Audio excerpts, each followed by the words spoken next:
Viewer discretion is advised. Good evening, everyone, and welcome to the Nooner Wrestling Podcast After Dark. Tonight, we are getting into the amazing, incredible life of Yokozuna. I am very excited to talk about this person because, very unfortunately, I really, in our other show, only saw him, like, for a brief stint. Yeah. You got, Like- the tail end of it, and you didn't get, prime Yokozuna. Yeah, prime. And, like, I am sad about that because watching this I was like, oh my god. And like I still appreciate and respect him when we watched him then, and that was the tail end. I can't imagine watching him in his prime.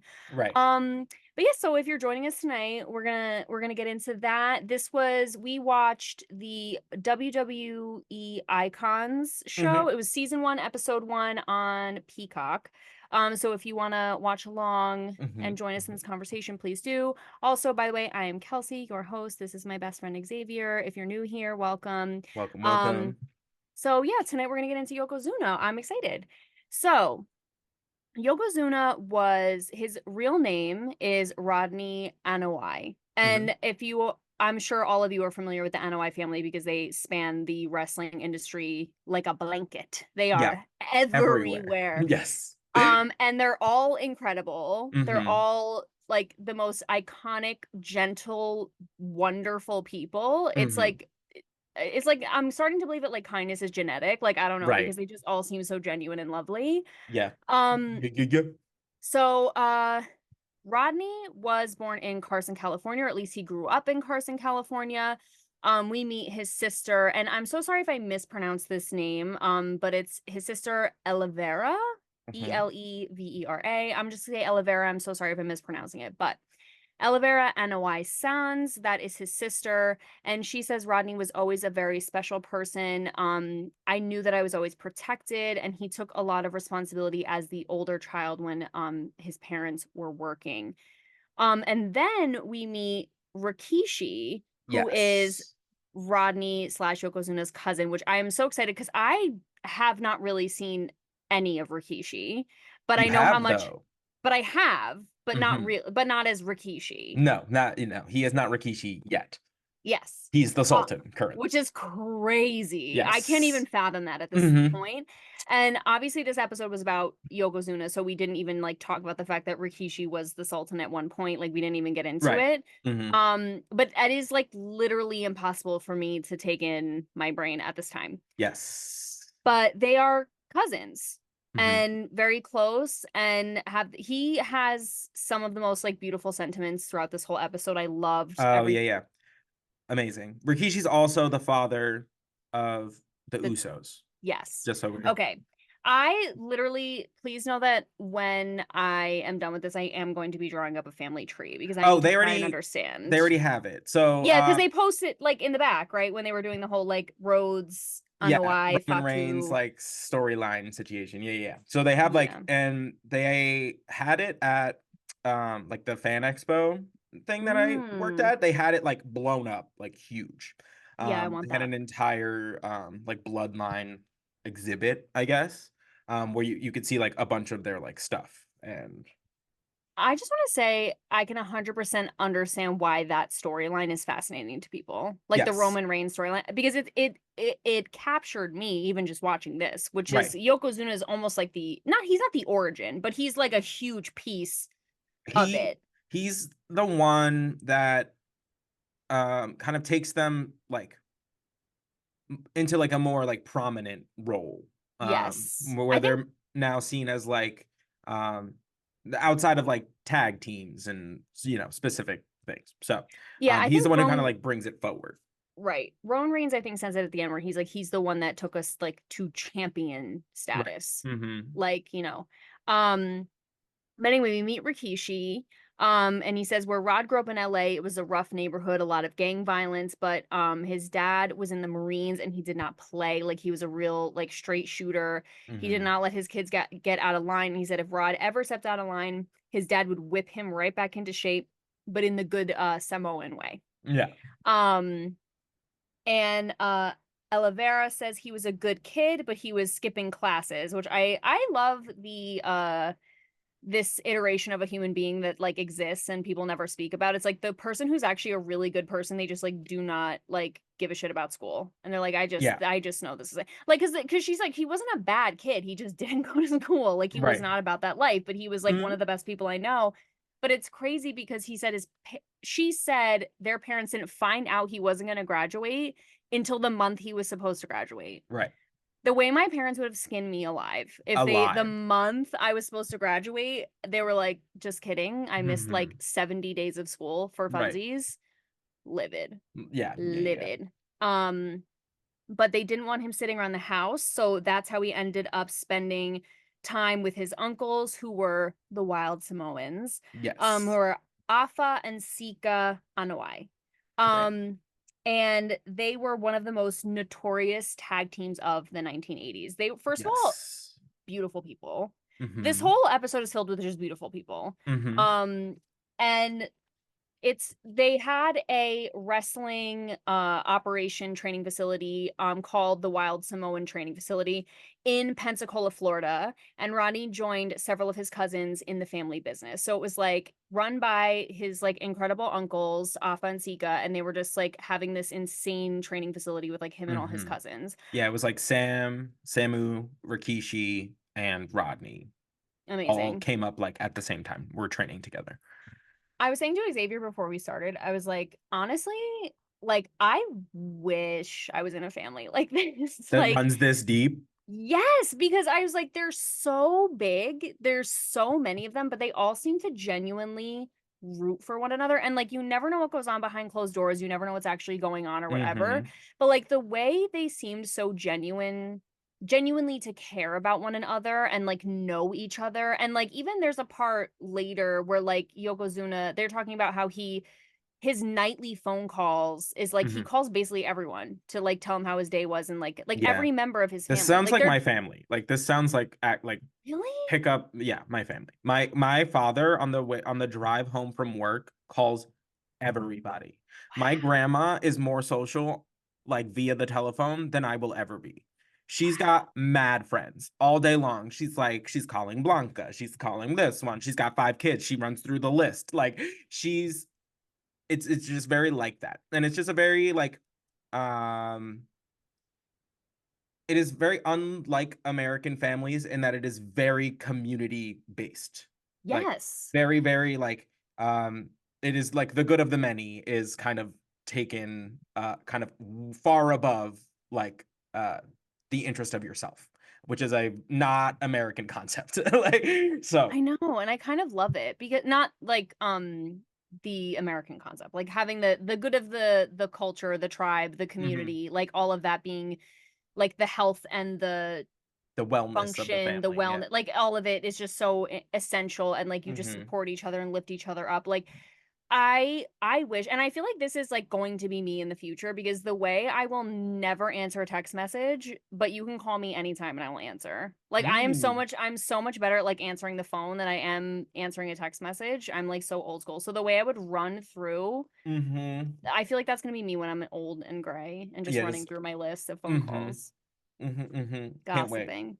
Can't wait. So we meet Afa. He says, I told these kids they had to work their butts off, and I trained them to be respectful. I trained them to pay their dues, and we'll open the door for you, but you have to do your job. We were very rough on them. Hmm. Um, Crazy. And Sika says that's just how the game is. You got to lay them in. You got to get there and sweat. Hmm. So obviously and it shows. I mean, these kids were putting in work and all of Right. them are insanely successful and like Hmm. incredible wrestlers. Sam Anuai or Samu is also another cousin of Rodney. He says it was hard, but it was some of the most fun years of our lives. And I can't imagine like what that engenders in like a group of kids. Like you're growing Right. up and you're doing something so difficult every single day, but you're doing it together. The trust that it builds, like the Hmm. community that it builds, like it must just be an insane connection.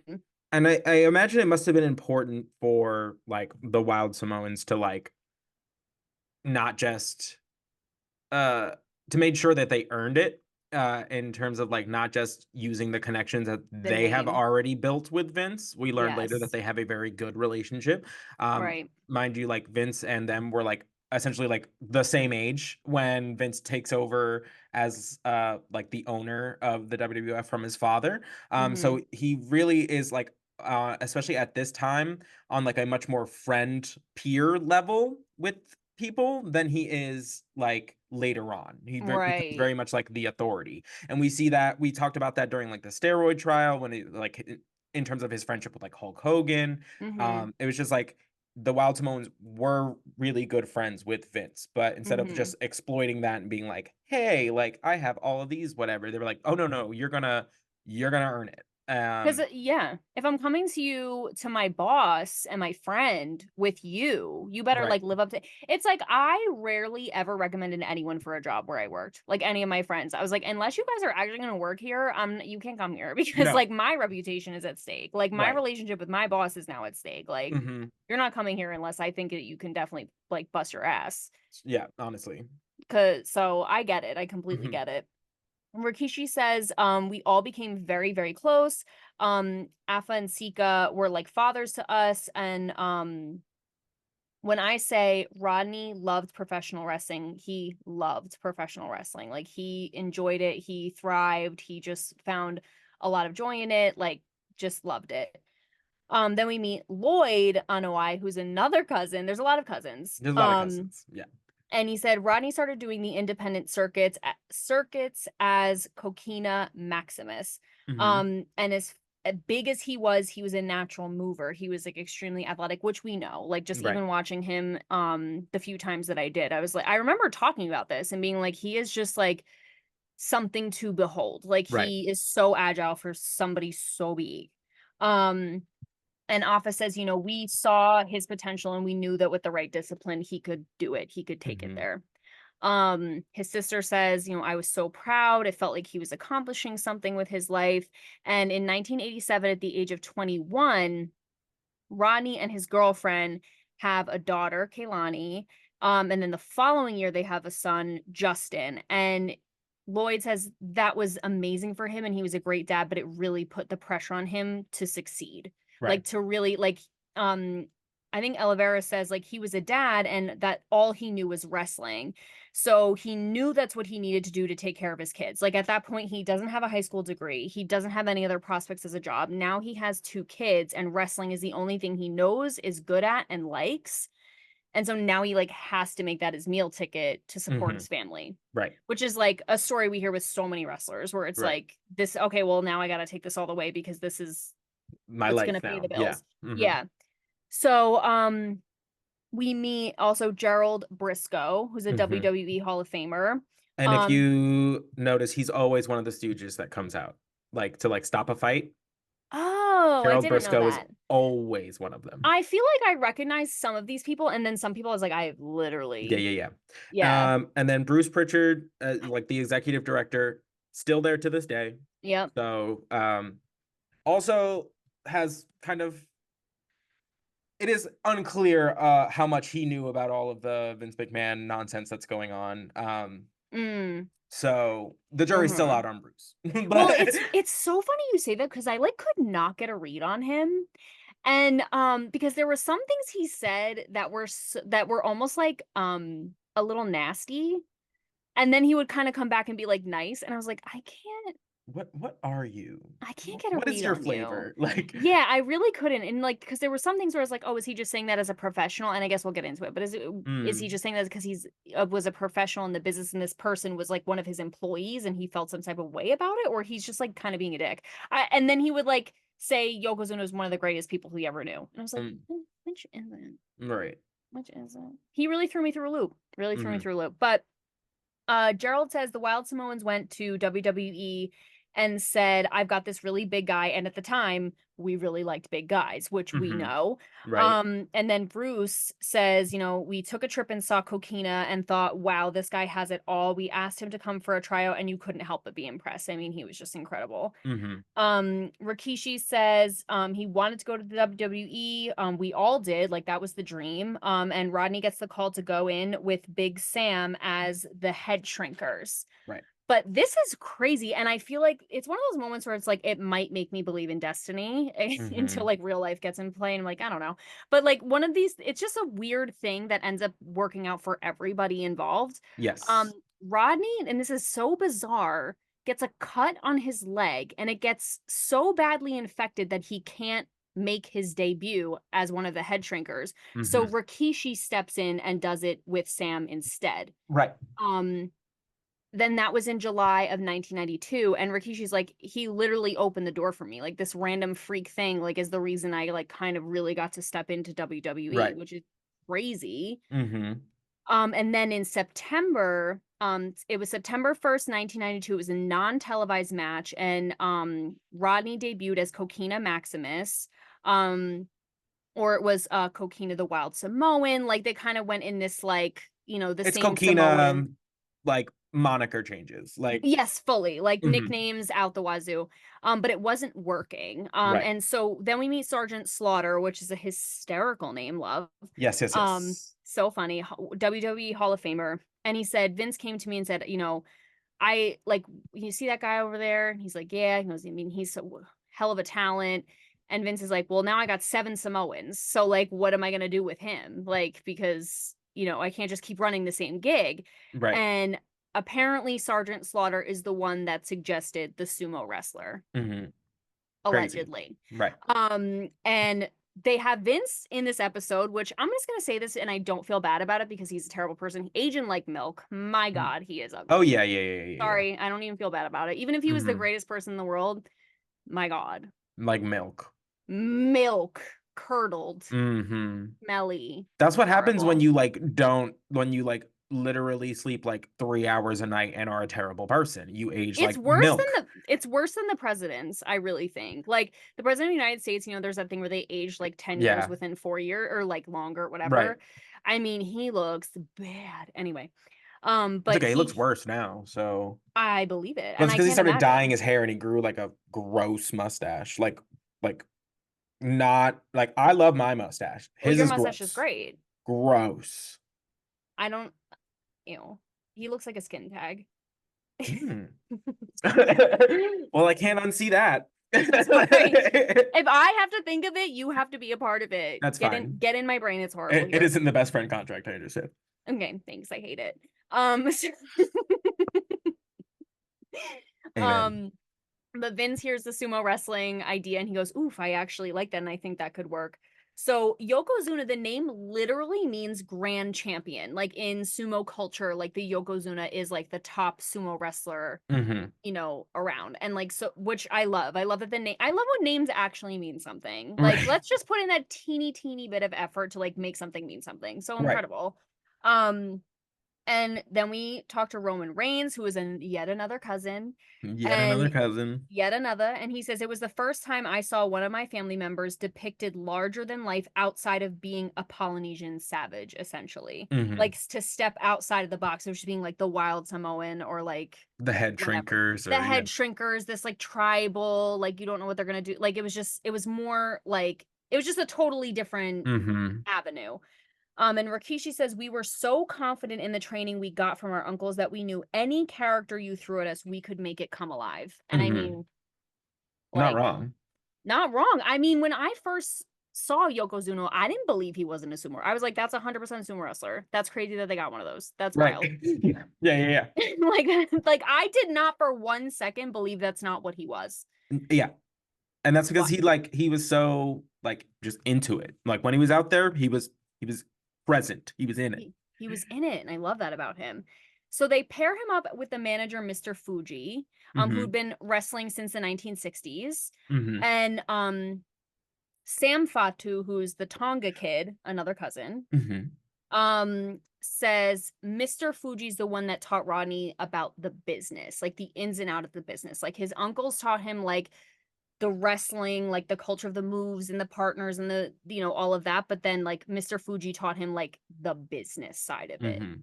Um, and for Superstars, I guess his debut as Yokozuna was Superstars on October 31st, 1992. So Mhm. that is such a quick switch up. Like, from September 1st Right. to October 31st, they were like, within a month, they were like, this is not working. We got to change this right now. Right. And this big switch up. And Bruce was like, when he took that robe off, it was that oh my God moment. Like we knew that this hit it, like people were awed. And they showed like clips of the audience from that moment, and there were little kids just No, yeah. could not believe their eyes. They were so enamored and like thrilled by this. Mhm. Um, and then we get the Undertaker, which Uh, what a pleasant surprise to find out Undertaker was like BFFs with Yokozuna. yeah, there's actually like a lot of like like pictures and stuff like of them like playing like cards backstage, I would love and to see like it. they were in they had like this dumb like little name for their like group. It was like the Bone whatever they talked about it in one of the documentaries, the Bone something kids, Bone Yard something. Anyway. I just love that. I just love that man. He's never Mhm. hurt me in any way. Taker? Yeah. Yeah. And so far, nothing he's ever done, I've been like, what the No, heck? Like, I'm always just like, he's just well respected, period, point blank from everybody. Like, it's such a good thing because, like, you never want to meet your heroes. And like, I would die if I ever even just saw him in person. yeah, But he just seems like he matches the energy that he has around him. yeah. And that it just makes me feel more at peace knowing there are people out there still that like aren't that are in such a place of like exaltation, and they're not shitty.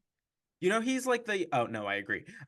They had this thing like with the locker room like court, and how Yes. Taker was like Mm-hmm. the judge because he was the only Mm, one like respected by everybody. So like whatever he so hot. said like went. God And bless like his wife. and it, You nailed a good one. Good for you, bro. throughout his entire career, it was like everyone says like he was the leader in the locker room. Like he was the one that like kept the peace, kept everyone like focused on what they were supposed to be doing, and like just kept the train moving, kept morale up. He got it. Love that guy for real. Anyway. I Uh love. and then we also talked to Stone Cold, which love to Mm-hmm. see Stone Cold. Said he was a big man, but he was an awesome big man, like crazy agile, just super talented. Mm-hmm. We also meet well not me, but we are introduced in the documentary to Bret Hart. And he goes, it was like a stegosaurus walking into the ring. Like he was Yeah. just a big man. He goes, holy Um, shit, look at this guy. look at this guy. Bret Hart is so funny. Like the Mm-hmm. way he was in this documentary, and I feel like the way he is a lot now is just he's so like It's just matter of fact and like yes. dry and like Yes. He yeah. kind of reminded me of Tommy Dreamer in the ECW documentary, where it's just like he's saying the most insane thing, and he's just like, yeah, so it So was like just so he means it. That's he that's doesn't that's even what you mean. Like move. he means it. Yes, like that is Like, just the facts. Like I don't doubt him for crazy. I could really learn something from him because I'd be expostulating. no, same. Same. It's crazy. But we also I'm so excited because Mark Henry is in this documentary. Mm-hmm. And we've only glimpsed Mark Henry like a year ago, and like he just kind of Like disappeared. disappeared. Yeah. And so I'm excited that he'll be coming back and playing a bigger role at some point. Yes. Yes, he Okay, will. great. I'm so thrilled by that because I love Mark Henry, even the tiniest Mm-hmm. glimpse we got, and the fact that he ends up becoming a WWE Hall of Famer. I'm like, okay, so he'll be back. Oh, he He'll has be- a like very long career. Very long oh, career. I can't wait. I really miss him. I really do. Mm-hmm. Um, and Mark Henry says, as a fan, I was just like, wow. I mean, he represented me, like the big guy. He just like I felt like I saw myself when he Mm-hmm. wrestled. Um, Kevin Nash was in this for just like a blip, but he says he was amazingly agile for a big man. And Undertaker says that when he saw him wrestling, he begged Vince to let them work together because he was like, I could do some real work with him. And Undertaker, again, he doesn't mince words. He was like, I was at this point where I was like, I could kind of wiped everybody out. Like there was no one really Yeah. challenging me at that point because he's 6'10" and a half, and like, Mm-hmm. he's just very talented. And he was like, oh, I could work with that. Like I could have some Yeah. challenging, And he also interesting had matches. some matches like prior to this point with people who were very limited in the ring. We'll put Mm, it that way, where he had to do a lot of the carrying of the match. right. Um, but he knew that Rodney was like his like fundamentals were solid, so that they could have Yes. like a solid match. And he knew that the way that the two of them looked, it would like just be like larger than life. Love So that. Taker saw money. Love that about him though. And but he was in a respectful way where it's not like I'm just No, gonna no, no. use you for dollars and cents. Just like we could make money if we work Right. together. Mhm. Bret Hart says, you know, he came at a time when we needed just the great big heel. Yeah. Like just a big mean Monster. heel, a Yep. monster. Lloyd says Vince saw money in Rodney. Like Mhm. just dollars, dollars, dollars. Vince always had a special relationship with our family, like you were saying, his friendship with Sika and Afa. That really like transcended business. Like they were very close. Vince, I think Mhm. at one point mentions they were borderline like brothers family, like Right. very, very close. Um, and Undertaker says Vince knew what he had, and what he had was a killer heel. We also talked to Jerry the King Lawler. He was completely different backstage, though. He was always in a good mood. Like his character was Mhm. mean, heel, monster, whatever. And then backstage, he was laughing, smiling, joking. He was the funny guy. He was chill, laid back. Bret Hart says, what I remember is how much fun he was in the dressing room. He would have music going on, he'd be singing in the shower. And I love that visual. Right. I Right. love that they're back there in the boys' club singing in the shower. Right. So Love cute. that for me. So cute. Um, Bruce says watching Yokozuna eat was a sight in and of itself. And I was like I get that's where this is going, but it was just like jarring to suddenly him be like, yeah, watching him eat was like a miracle. Like it was like this beautiful, crazy thing. And they did this. I don't know why this rubbed me the wrong way. And like I understand that was like that's part of the character, but they did just like a video where he's like at Yokozuna's at like a hibachi steakhouse and they just film him like eating. Like Yeah. Everything. endless amounts of food. Like they said they cooked enough food for 20 people and he ate every last bite. And I don't know why, and maybe it's like a diet culture thing nowadays where I don't know why that like rubs me the wrong way, but they just filmed him eating and like made it this like spectacle this whole time. And again, I guess that's like his character. And I know in like sumo culture, it's like like it's a thing like that, like how much you Mm. eat and whatever, like it's a thing. But I was like, I don't know why that like rubbed me the wrong way where they were just like, watch this big man eat, isn't it so crazy? Like I don't Right. know. Because And again, that could it be my gives own very internalized. like Ripley's Believe It or Not. Like Yes. look at this freak. You know what I mean? Where it's like Yeah. that. Also, like, did they make the first like mukbang? Oh, Now that I'm thinking about it. was that the first one? Curious. Curious. The first one on this side of the pond, I guess. I But guess, yeah. that's crazy. I don't know why. Again, it could be my own internalized like diet culture, ED, whatever. But Mhm. like, just it was just like weird. They were like, look, like it just Looking at me. felt Yeah, very no. odd. Mhm. But But that goes very much so with wrestlers that were in that same vein of like, you know, like they did the same thing to Andre. mm, You know, where it's like mm-hmm, he like not it's not so much seeing him wrestle is the spectacle, he is the spectacle. Like he is mm-hmm. attraction. Um Yes, so that's a good it's point. them playing on that essentially. Right. Well, Not that makes well, sense. but that is where I think the thought process was behind. That makes a lot of sense now that you said that. That's a good point. But Lloyd, you know, says he was a bundle of joy, always laughing, having a good time until the bell rang, and then he was like all business. Um, so in the Royal Rumble of January 24th, 1993, Yokozuna takes home the win, which is Mhm. crazy. Rikishi says I knew it meant a lot to him I knew it meant a lot to him to get that trust from the company that the big man could carry the ball. Because if you win the Royal Rumble, you get the title shot at WrestleMania. Or at least that was the stipulation for this one. I don't know if it's the Mhm. stipulation for all. Mhm.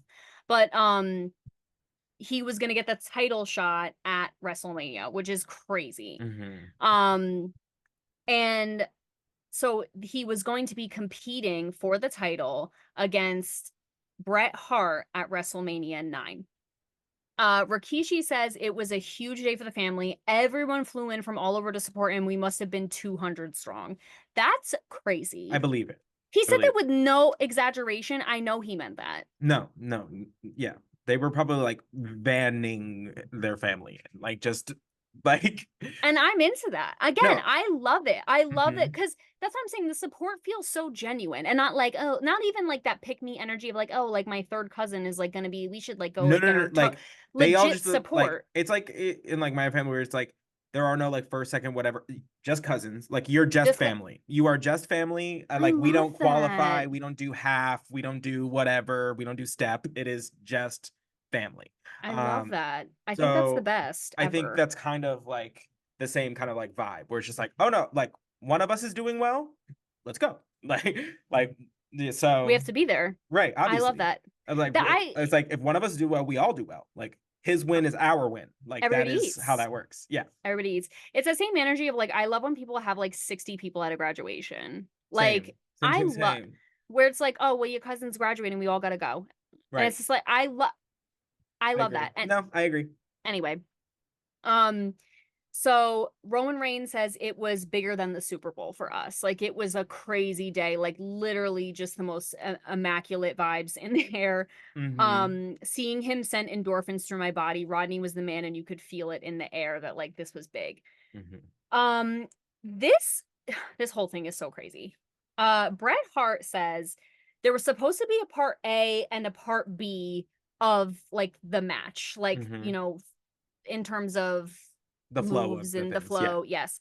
But for reasons, he goes, I will literally never know. I don't know if it's because he winded or tired, missed something or something. Like, yeah, they went right from part A to the finisher. And so I guess like the finishers had something to do with Mr. Fuji blowing powder in Bret Hart's face while Bret Hart had Yokozuna in the sharpshooter. Right. And he goes, and let me tell you, it was so hard to hold Yokozuna in a sharpshooter, like because his legs are gigantic, so thick, so heavy. I can't imagine. And because it took a while for Mr. Fuji to get the message of, oh, I actually need to get the powder because we skipped part B and we're already here. Mr. Fuji hits Bret with the powder. Yokozuna becomes the champion. And Roman Reigns, and I was so excited. This pissed me off real bad. Roman Reigns goes, don't even get me started. We were so proud of him. On the Hulk Hogan of it all. Girl, Go ahead. Roman Reigns, like, we were so proud of him, and then here he comes. And I literally paused because I was like, what's gonna happen here? Because I know I'm about to be pissed off.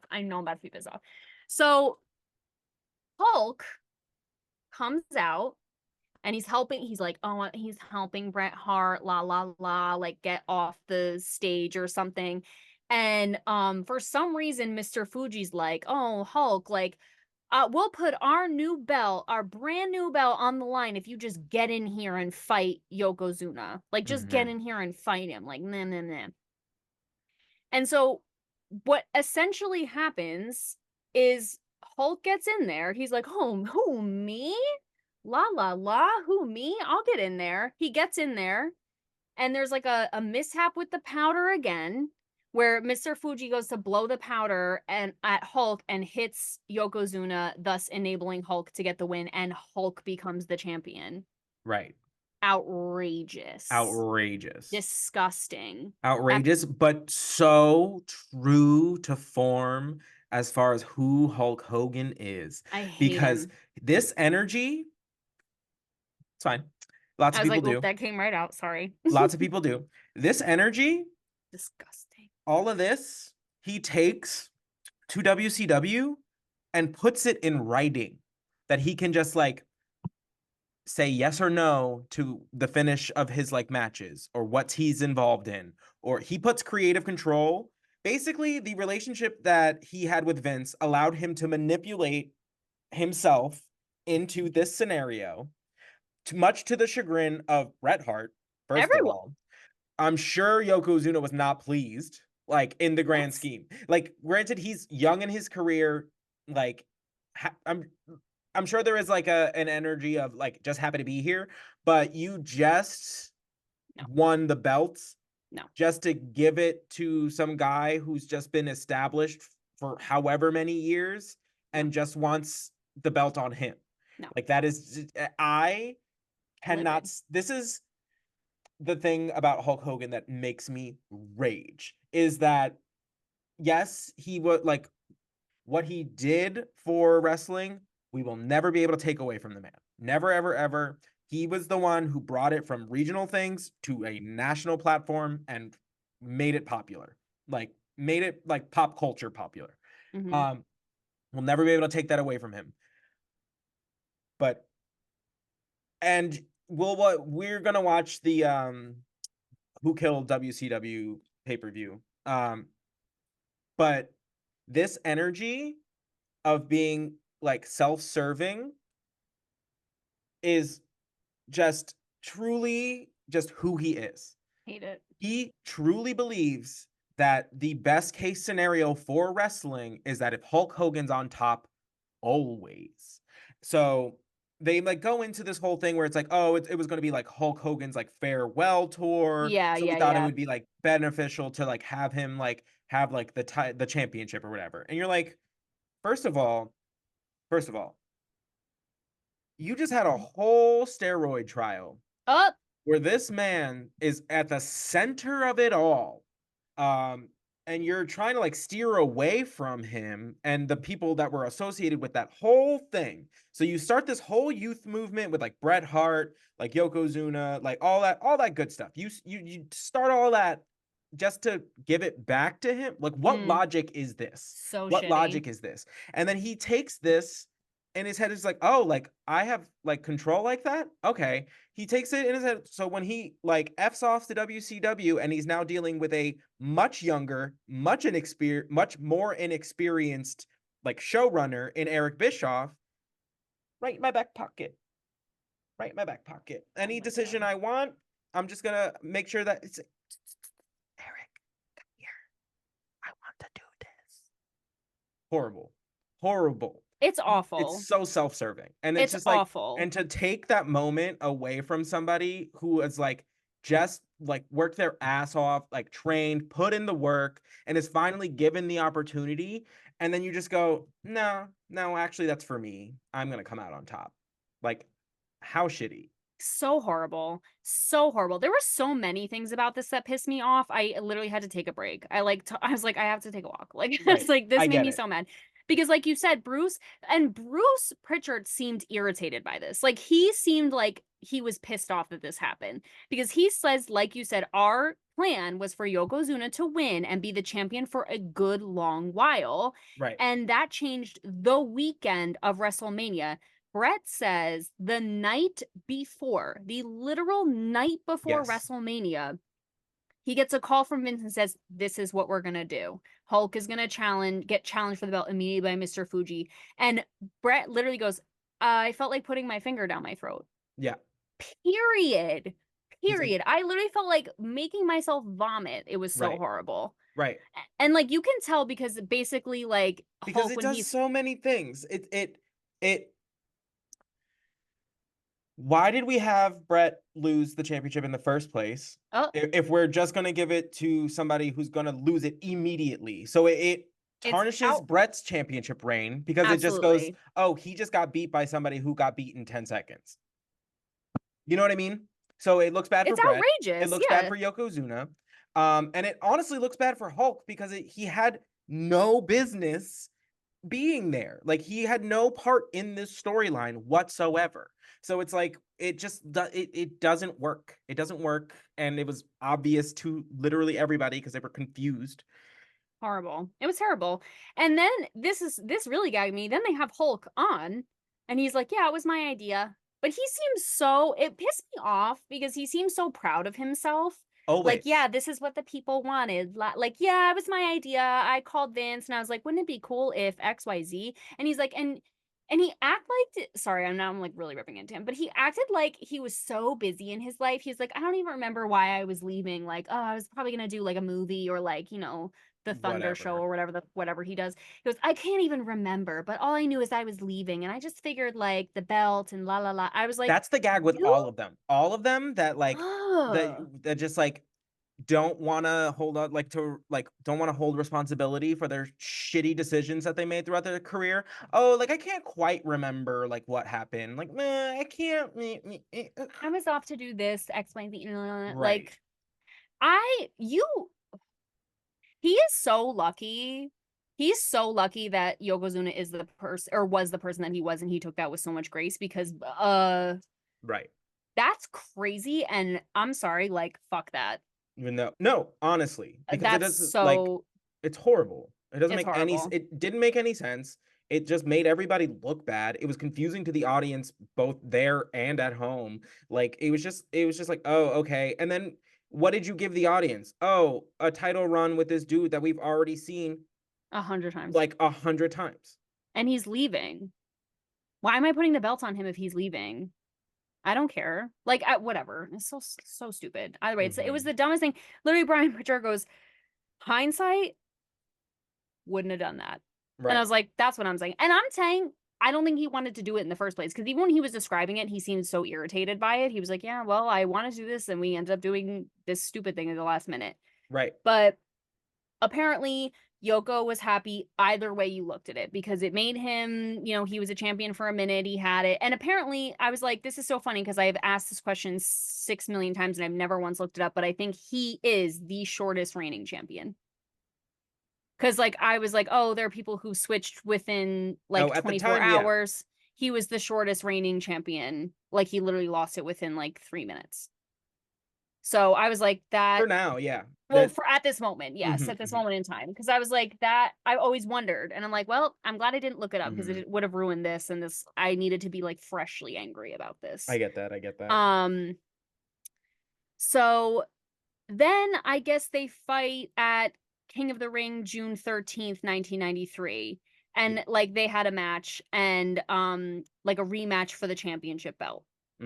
And Hulk was like, the place, it was like a bomb was dropped in it. Like the like stadium was so electric with energy. Like it was, people were waiting for this match. And it's funny, they showed like clips of people being interviewed outside and they're like, I can't wait to watch Hulk Hogan beat Yokozuna's ass, like whatever. And it's just like, got another thing coming, baby girl. Rikishi says Vince trusted him and knew that this was all riding on his back, and Yokozuna took that responsibility very seriously. Right. And it's true. Like, I'm sorry, I don't care if you're Hulk Hogan.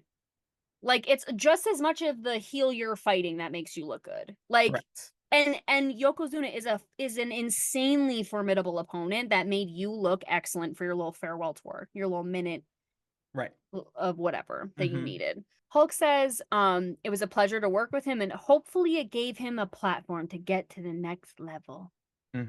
That also made me mad. He was at that level and you had to come in here and take the belt, you freak. That really made me mad. Hopefully it gave him a platform to get to the next level. I mean, no, but like I get it. But yeah. I mean, he's the one you want to beat for the title. I know. And literally, I knew you were going to say that too. I was like, I'm going to say that. And Xavier's going to be like, well. I mean, he's the one. He is. I know. Undertaker literally calls him the Golden Goose. I know. It's true. It's so true. Yeah. Undertaker literally says, when you beat the Golden Goose and you beat him in that fashion, that means you've arrived. Afa says it was a moment that really touched my heart. Oh, because obviously he beats Hulk. I don't know if I mentioned that. Beats Hulk, gets the belt. Thank God. Amen. Afa says it was a moment that really touched my heart, how proud I was to see one of our kids that was blessed with this opportunity. Lloyd said he was Yokozuna was so happy he literally broke down as soon as he got backstage, like tears of joy, just overwhelmed. And then from then on he became the star that he always was. And allegedly, like, there was minimal jealousy over Yoko holding the title because like I don't remember who said it, but they were like, when somebody holds a title and they're kind of newer and you don't really know, like, it can incur a lot of jealousy backstage, but there really wasn't any because Yoko was such an amazing guy. People felt like he'd earned it. I think Bruce says he came from a wrestling family. He had the legacy and he wasn't the type of person to rub it in anyone's face. Yoko took it as it came. He was very humble and he worked his ass off to get to that point. So he had such a level of respect in the locker room that allegedly there was very minimal ill will towards him acquiring the belt the way that he did. There you go. And I think as a wrestler, after seeing what happened to him at WrestleMania 9, I would have been like, give that man the belt. This is BS. I would have been like, just let him have it because this is stupid. If that had happened to me, forget it. I will be mad about that forever. LOL. That's so funny. So You know what would have been crazy? Sorry, this is a total sidebar. If like one of the, which it wouldn't have happened, but it would have been really crazy if like one of the, he was like, it happened with one of like the, wasn't Hulk Hogan, it was like one of the Rhodes family members. And then it was like a really old beef. Like you had to come and take the LOL. title from Yokozuna, my family, whatever. There's already enough beef there, but Well, that would have been really crazy. they alluded to this match where like it was Dusty versus um one Roman Reigns' like grandfather or something like in a match. They Oh, like right, talk right, about right. it. Like so like it has it did come full circle. Yeah, it did. It did. It did. Stone Cold says he was super laid back, very easygoing. There wasn't a guy on the crew that did not like him or respect him. Rikishi said he was just a nice dude. He would talk to the janitor, he talked to the sound guy, he talked to literally whoever. He was just a nice dude. Then the Godfather, who's a wrestler, WWE Hall of Famer, says he was not a good guy. He was a great guy, a massive human being with a massive heart. Um, and then we meet, or not meet, but we talked to Savio Vega. Love to see that guy. Always love to see Savio Vega. I I know know. I know where we're at in our other show. He's in the Nation, and that makes me upset. But like, I always still love to see him. I can't lie. This was crazy. He said, Yokozuna overheard a conversation where some of the guys were trying to get me fired, and Yoko confronted them. Like, why do you want to get him fired when the only thing he's doing is bringing food to his house? And like really stood up for him and like silenced the haters. And I love that. And Savio Vega's like, he's like, I always had respect for him for that. Like, that was one of the nicest things anyone's ever done for me. Like, and it's true. Like, I mean, we talk a lot about how wrestling is crazy because it's like, if, like, I think you said it before. I don't know if it was, I think it was when we were talking earlier. It's like, well, you know, Hulk didn't want Brett taking his spot. Like, he didn't want him eating his meals. Like, he didn't want taking, money out of his pockets or whatever. But it's also like, we're all here trying to trying to, make something happen for ourselves and like feed our families and do Yeah, the but there best can that only we be so can. many people on top. I know. I just hate It is it. like a lot of the competition happened not in the ring. What happened in the ring was like the show. The The show. competition was backstage. Wow. Yeah, that's such a good point. Mm-hmm. That's crazy. Well, and then look at Savio now. But Undertaker says originally I just wanted to work with him after seeing him because I knew that we would have great matches, but then we really became close friends after getting to know each other. Some of the best times in my life were running around with Rodney. He was one of my nearest and dearest friends. And even just hearing Undertaker say one of my nearest and dearest friends is just adorable. I just love Right. that Yeah. guy. Yeah. Rikishi says, he never changed. He was this mega superstar in the industry and he never let the industry change him. And he helped everyone in our whole clan. Everything changed for us because of him. Like literally that idea of like, if I'm eating, everybody's eating. Like, Oliveira says, just wanted to take care of everyone. He paid for everything out of love. There was no like bitterness about it. Like he literally just did everything he did for his family out of just this insane love, respect he had for them. And then Jay Uso makes a little brief appearance in this documentary, as he should, one of Rodney's nephews, one of the Uso brothers. And he says he gave me $100 just for bringing him his coffee. Like if he stayed at the house, his father would be like, make sure you vacuum Uncle Rodney's room or make his bed or whatever, because you'll get it like a little reward out of that. And he goes, literally gave me $100 just for bringing him his coffee in the morning. And I also love coffee that much that I probably would do that too if I had that money. Right. Because thank you. But Rikishi also says Yokozuna put heat in his home. Like there was a time where he was really struggling. His career, he was doing well, but not like crazy well. And he had bought this house, was investing money in it, but like it was few and far between where he can make home improvements. And basically Yokozuna gave him a blank check and was like, whatever you need to do. And he goes, we literally had heat in our house through the winter because of him. And like, he never expected anything in return. And I'll never forget that. And he was there for me when times were really hard. He was like a true brother to me. And he says the Anoa'is and the Fatus are tight, not just our family, but our culture. We are strong in faith, strong in religion, strong in family, strong in respect, and strong in pride. Once you are taught the values of a Samoan culture, you carry it with you through the rest of your life. And I really respect that. I love that so much because it's something that literally has obviously, and again, this is like a total obvious statement, but it's literally transcended time and space. Like it's just so beyond. It's like, this is our code of honor, like, and that's it. Like, and it's never changed. Right. And because it's good and beautiful and wonderful. It never had. There's not. If it ain't broke, don't fix it. Right. And it's like literally, again, it's still an insane, incredible storyline in WWE right now. Today. Ongoing.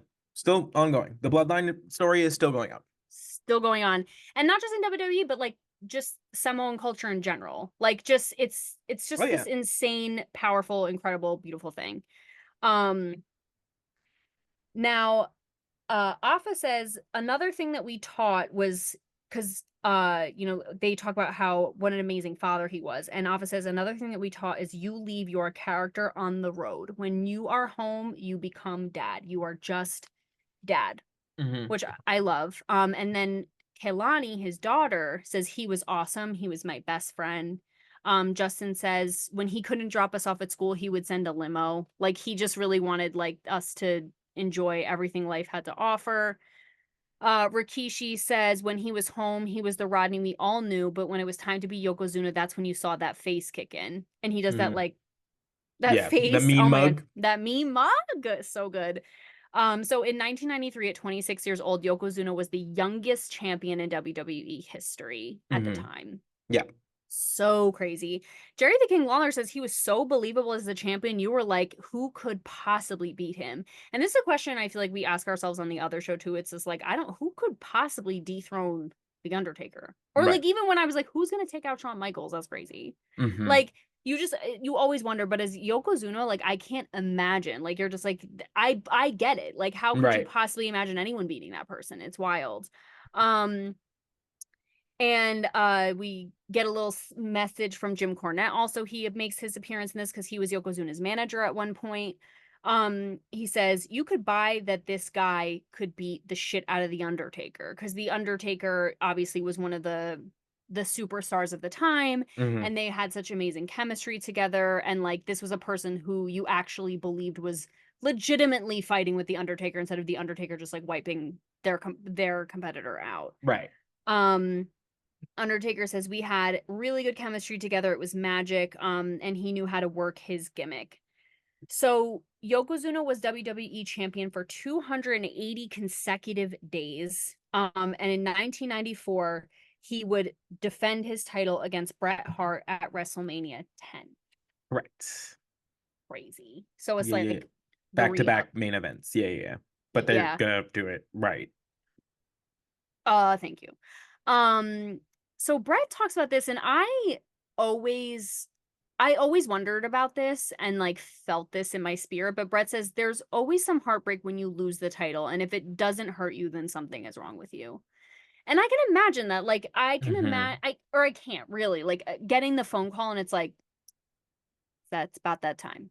The title's got to change hands. Like, it's like, it's hard. Like, it hurts, like, to lose the title. Well, yeah, because it's like a nod from the company that being like, you're our guy. You're who we want as to be like the face, to do the interviews and do the blah, blah, blah, blah, blah. And, so when that's like given to somebody else, it's like, oh, like, did I not do a good enough job? Like, you know what I mean? Or like, and there's like an ongoing thing that's like, if you're not in this business to be the WWE champion, you're in the wrong business. Like you're not doing it right. So it's true. Like, so if that's not your ultimate goal, and then when your ultimate goal, like, you know, gets taken and put on somebody else, like it should hurt. It should hurt. Yeah. And he says, like, the hurt is always more real than people think. And I get that, too, because it's like, you don't know if you're ever going to hold it again. Because I know some people hold it multiple times, obviously. Some people just like, once. Just once. Sometimes it happens, yeah. Sometimes it happens, and you wonder, like, was that the peak of my career? And it happened in, like, such a blip, I didn't even, like, really acknowledge it. Because, like, 280 days is a long, long time. But also, like, it can be just, like, with that fast-paced, like, environment, it can just, like, it's just a blink of an eye. So crazy. And Brett says when he was the champion, he was at his absolute best, a total pro. Jim Cornette says, what monster heel, though, do you know that could ever keep the gig up for that long? Like, keep the title for that long. I mean, Right. 280 days, like, that's crazy. Yeah, and heels by nature are meant to be toppled. Like that is the whole point, is like they are meant to be, conquered. So to have the bad guy winning for almost a year is not common. No, it's a nod to who he was. Like, I mean, how talented he was, and like you guys all know that. I mean, he's crazy. But Bruce said there was a point where you couldn't help noticing that Yoko was getting bigger. And they show this paperwork that they had of where I guess they, for health reasons, like, obviously like measure all the wrestlers, health, weight, whatever. And they show paperwork where his waist size had increased by 20 inches. That's crazy. That's wild. And it was like a 57 to a 77. Really crazy. Bruce says then you start to notice he's getting slower in the ring. He's starting to be one step behind on moves. He's stopping to catch his breath a lot. Like he said there was a few times he noticed, like, even just walking out of the ring, he would have to stop. After the match, he'd have to stop and take a break just to catch his breath. Jerry says you could feel it was affecting his stamina. You could feel that he was struggling just looking at him, like you could feel it. In April of 1995, Bruce says we put him in a tag team with Owen Hart because we knew he couldn't perform as a single anymore. Yeah, not on that level. Right. No, and it's also wild for me to think about Owen Hart and Yokozuna being a tag team. Like, I know that they were both managed by Jim Cornette, so that, like, it's kind of like the Vader Mankind effect, where it's like they're both being managed by Paul, so like we put them together sometimes. Right. So it's fascinating to think about, because I also just love the way Owen Hart wrestles, and they're two totally different styles that could be complementary if done the right way, and I'm sure that they did. Right. And Brett says, I think Owen liked working with Yoko, but he knew he would be doing the brunt of the work because, like, Yoko just didn't have it in him anymore. And as he got bigger, traveling became a real issue for him. Like, double seats on the airplane, like, just he had a lot of problems. And then in Pittsburgh, he literally like broke a toilet off of a wall. Like which is dehumanizing to say the least. Right. Brett says it sounded like an explosion. He literally cut himself up on like the broken porcelain of the toilet, which was like, again, like dehumanizing for him, like just horrible. The Godfather says it's hard to tell someone to back off like the food a little bit when he was always just a big guy. It's like, that's who he is. And it's hard to say that to anyone generally. Yeah. You just can't say that. Like, I feel weird even talking about this. Like, talking about Yokozuna, like, just getting bigger. Like, it feels itchy to me. Like, I don't want to say it. Like, but I know this is the facts. Reality. Yeah. Yes. Like, so I know this is the facts. And again, this could be my own internalized whatever, but it's just like, it feels wrong to talk about it. So I get it. I get, like, how do you say to your friend, like, hey, like, maybe it's time to chill out with like the food and whatever. Especially it's hard too, because when, like, in the beginning they made it the spectacle of like, look how much this person can eat. Isn't that crazy? Isn't that amazing? And now it's like, actually, maybe we need to relax with that. Like, it I can't imagine. Like, that has to be really difficult. Right. Mark Henry says he was when he first came into the WWE, he was the go get it guy for Yoko. Like, he'd be like, hey, Mark, go get me a bucket of chicken. And what am I supposed to say? Like, Yoko, man, you're 600 pounds and you should be around 400 pounds. Like, I'm sitting there eating half a bucket of chicken myself. Like, what am I supposed to do? Right. And Rikishi said, we had that conversation. Like, we had the conversation about the weight. And I said, it's time to take care of yourself now, Rod. But Rod being Rod, he said, ain't nothing wrong with me. I can still go. And, maybe he was in denial. I don't really know. But no, you couldn't tell him anything. He was like, nope, I'm fine. It's totally fine. Bruce Pritchard said, then we had to send him to a loading dock where they weigh crates and things like that just to weigh him. And we were like, no. Like, it's like, it's really time to get help. He was like, it was a holy shit moment. You have to drop some weight. We tried dieting and workout routines, but Yoko just didn't do them. Right. And this was like the moments where I was like, where Bruce was like, and he just didn't do them. Like, I don't know, like there were some moments where he was like, he had this like, I think that's gotta be frustrating though. of course. Well, that's what I'm saying. He had this like frustration and like anger. And I think especially too, now that I'm reflecting on this, now that you said that, it's like also it's sad because you said so many times and like You tried to help tried, somebody like, so many times and it didn't have to be this way. So actually, yes, I take back what I said. Maybe he was just frustrated, which I get. or at least that's how I read it. It's just like they were offering him all of this help. Like they were trying to be like, for your They for health, sure did. like you need to, something has to change. Like, Yeah. because then Bruce goes on to the point where he's like, you then have to like face this like point where he's like, he's going to die. Like if this stays up, like keeps up, like there is no other end to the like this behavior.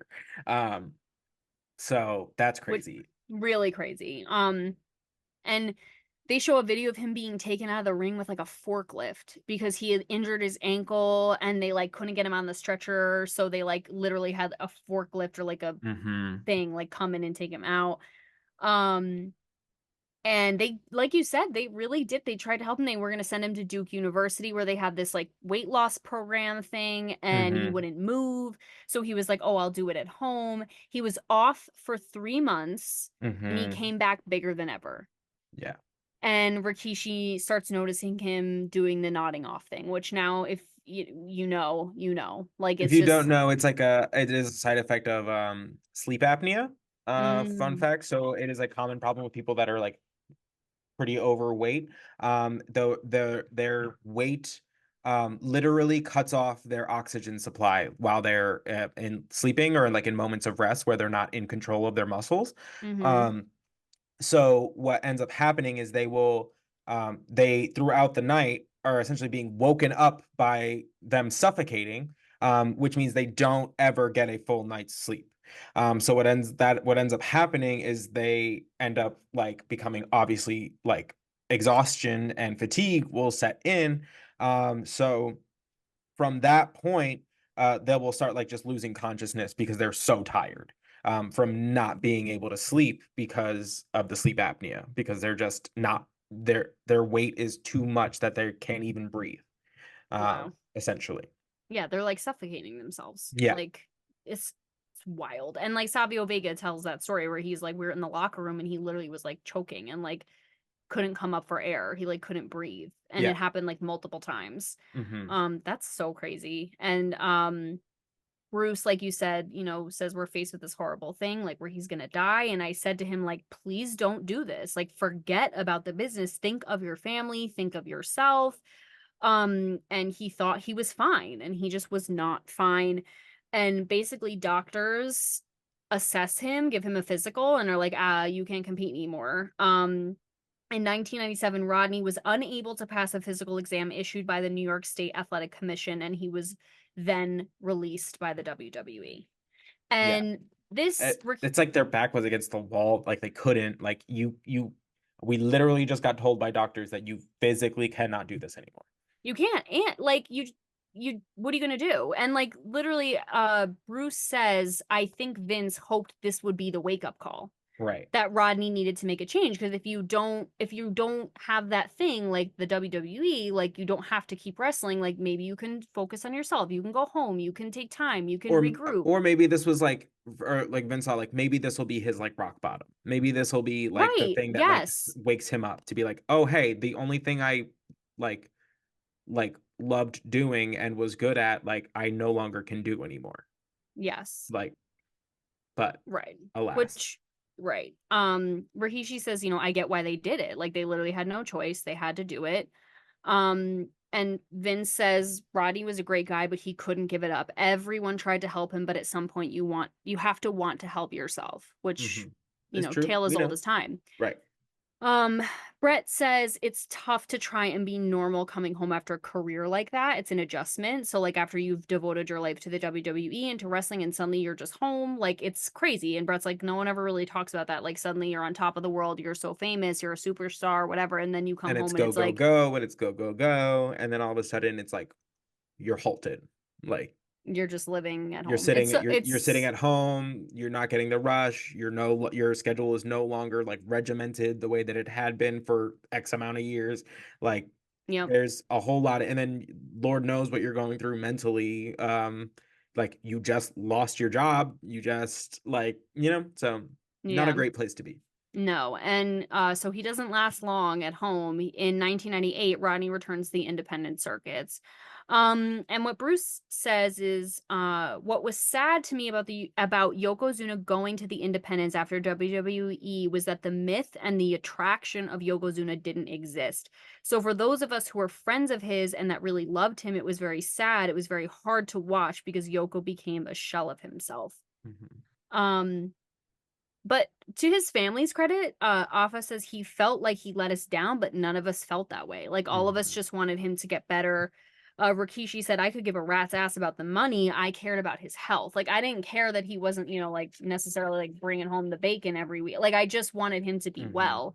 We loved him regardless. He didn't have to prove anything to us. Yeah. Um, And I imagine it's hard for somebody who took on a lot of familial responsibility to accept that. Not of not that like course. to because like when you have been the provider for a lot of your family, Mm-hmm.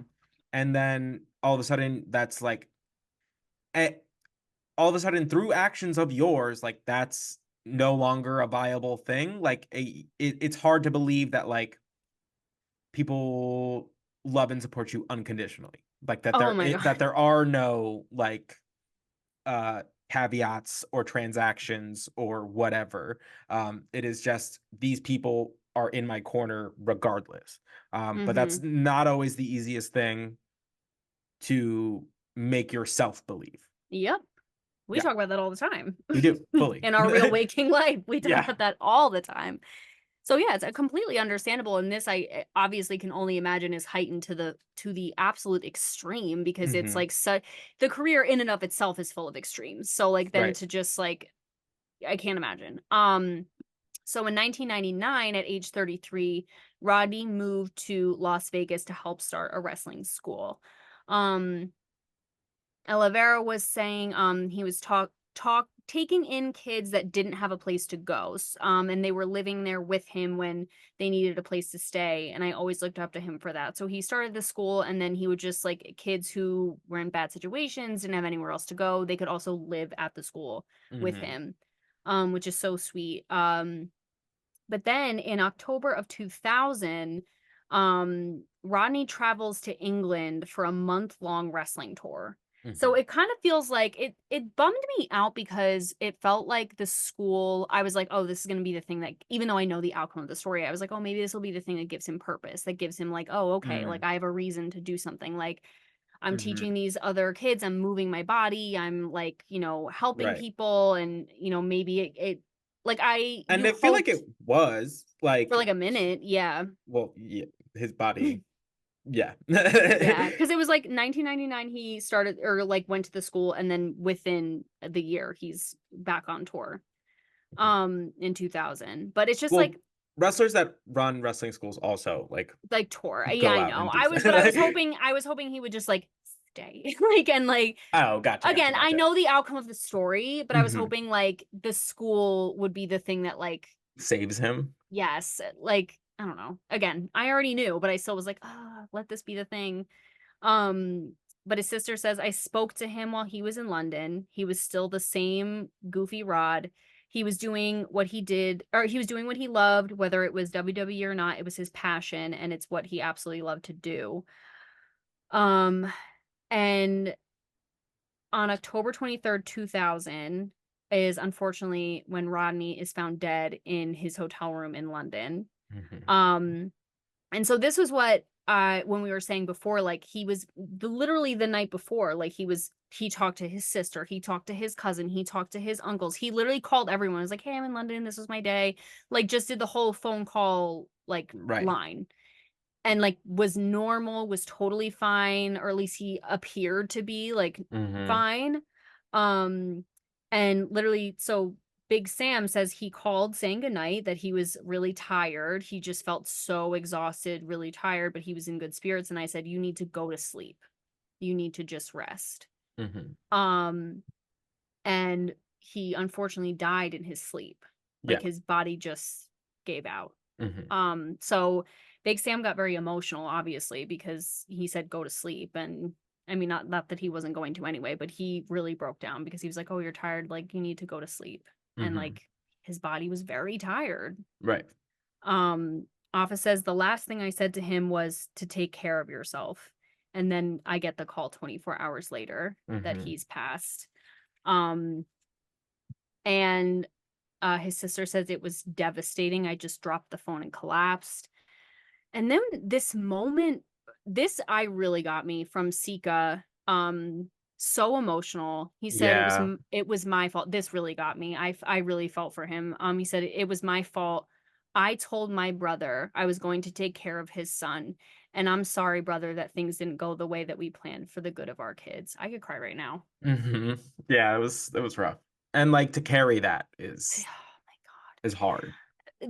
Because the family ties are so crazy. Because I feel so, you know, crazy attached to my own family, and I can't even imagine that degree. Because they're like, what they have going on is a whole other level in the best way, but also it comes with such deep grief and heartbreak when something like that happens. And not that anyone's grief in any situation is invalid, but like this is when you like, it's like a promise to the brother that I'm going to take care of your son. And then it's like he died in a way that didn't have to happen. And like having to live with that, like that is like, I just can't imagine. He's like a sweet old man with like a huge career behind him and this whole family. Like there's just so much there. The emotion was insane. And I was like, wow, this man. And it's like because they're very much of like it takes a village type of people, like like the village was devastated. Like yes. So yes. Oh my God. So Rikishi says on the very next Monday Night Raw, they had the tribute to Yokozuna.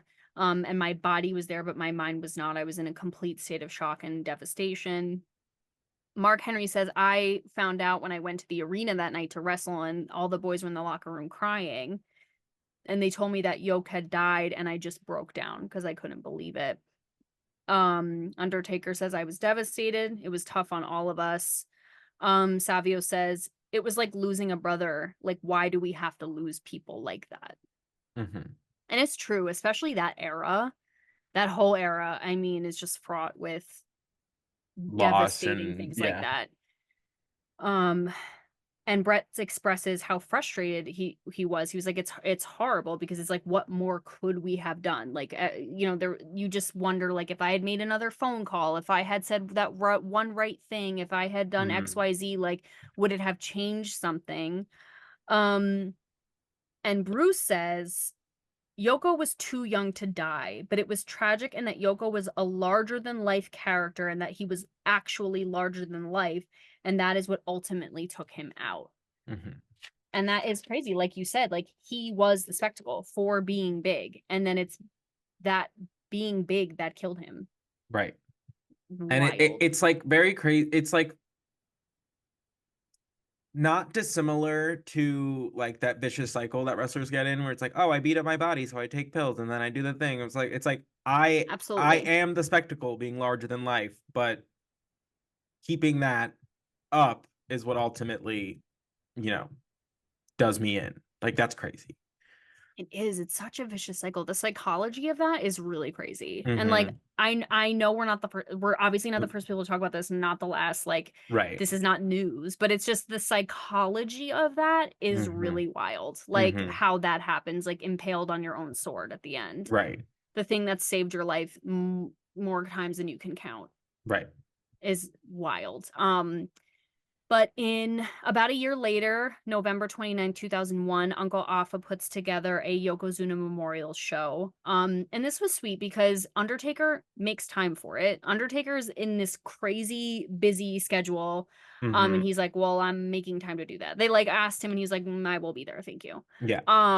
Love that. And Rikishi said, Taker loved Rod and he was his brother from another mother. And like the fact that he showed up just showed you how much he cared, or how much, you know, their relationship meant to each other. And everyone who was there who talks about it said it was comforting. It was a celebration. It was like a beautiful moment. Like it was, and it was cool too because it was in like a smaller venue. Yeah, It it was was in like like people, Allentown, like Allentown, Pennsylvania. Like it was so random, but it was like the energy there. Again, I love a small venue moment. I know that you do too, where it's just like the people who are there want to be there so badly. And like, right. so they're so invested in what's happening. Like they're just all in. And it just seemed like a really beautiful thing. And then uh Yokozuna is inducted into the WWE Hall of Fame in 2012. And Rikishi accepts the award on his behalf, but a lot of his family is up there, his children are up there, his sister is up there. And they talk about the Samoan dynasty of their family, of the Anoa'is and the Fatus, and like just like the impact that they have in the community, which again, like they still do. This was 2012 and like it's still happening. Yeah. Mark Henry says Yoko opened the doors for the Polynesian wrestler. He took it all the way to championship capacity. Like he just opened the door for that type of wrestler to like make it in a way that is respectable, not just like like we said before, the Savage, the Samoan Savage. Roman Reigns says he was our first top guy, the first of us to have the responsibility of the title, and it carried us through the rest of our years. Brett says he was the most agile, athletic big man in the history of wrestling. And I mean, without a doubt. Yeah. Bruce says the audience never got to know the Rodney Anoa'i and the human being behind that. Yoko wasn't Yoko. Yoko was Rodney Anoa'i playing Yoko and doing it very, very well. But the real man behind it was the prince. I love that line. Yeah. Me too. Lloyd says we love what he became and what he did for the wrestling industry and being an icon and everything, but for us, we miss him just as a loving family member, a cousin, an uncle, and a dad. And then the episode ends with Rikishi saying, this was the Yokozuna that people didn't know. Happy-go-lucky, giving, humble. This is the Rodney behind the scenes that I wish one day everybody can know that person, the man, the legend, the icon. Yeah. I love this. I'm so happy we watched this because, like I said, again, I'm new to wrestling. So I really only got a glimpse of Yokozuna as like a spectacle, and he's at the tail end of his career. Like you know, at this point in time, like he is not around. And so even when he was introduced, like I didn't know anything about him. I didn't know the impact he had. I knew he was, you know, a part of the family, like the family, but I didn't really understand like really truly the impact that he had in the in just wrestling generally, but even in like the community, like the Samoan community, like the Anoa'i family, like how important he actually was, where he was the first of their family to legitimately hold a title belt. Like that is really crazy. And he's a heel. He was a villain. He was like this big, like larger than life person. And like, it's so crazy how it's one of those weird, again, this is like stupid and obvious, but it's one of those weird moments of like Sonder where you're like, it's just every single person has this most intricate and crazy story and how they're like intertwined with so many other things. And like the fact that I only knew him just as this blip for like a minute, and now he just has this whole like the context of him is so great. Is as large in life as he was. Like it's just expansive and crazy and like amazing. So happy we watched this. Love that good guy. I'm glad because he's somebody that like is like such a staple as far as like that transition era between you know, Hulk Hogan and the Attitude Era that we're in now. He was just one of the main like just players in that world. And just somebody that I think nowadays just we just, you know, all of this time has passed, so he just doesn't get, you know, brought up as much. But man, does that guy deserve flowers. Oh my God, all of them. So All of So them. And yeah. I do it is a beautiful thing. Again, I love the family aspect of it, like how his family is carrying on his legacy and they're all Mhm. amazing and unique and have their own way and like but they still support each other. There's so many amazing things I could say, but like you Right. guys get the gist. Um yeah, so I'm so happy that we watched that. And thank you all so much for joining us on this episode of New to Wrestling After Dark. We hope you enjoyed diving into Yokozuna. Hopefully, you'll join us next week where we're going to talk about Pat Patterson, if I'm not mistaken. I Yes. am Yes, yes, yes. thrilled to talk about Pat So Patterson. so guys, a little I guess housekeeping note. Me and my infinite wisdom today, we had recorded a episode covering In Your House A Cold Day in Hell. Um Somehow, some way I managed to delete the footage. Oh, So so sad. yeah, I know we cracked ourselves up as we typically do, but this one in particular we thought was very hee hee. But so what we are going to do is this week we're just gonna have this episode that you just listened to, obviously. This weekend, in place of After Dark, we're gonna have just kind of like a year in review. Me and Kelsey are just gonna sit and chat. We're just gonna catch up, see where we are, see what we've learned, just kind of chit chat. So Next excited. week, when we review the following episode of Raw, we will tack on a couple of the big matches from the pay-per-view, and then move on into the episode of Raw. And then look out for an episode on Pat Patterson as our kind of Pride Month feature Yes. After Dark episode. Love So that guy. love that guy. Love that guy. Can't wait. So so yeah, so this has been the New to Wrestling Podcast After Dark. Thank you guys, and we will catch you next week. We will see you there. Bye. Bye.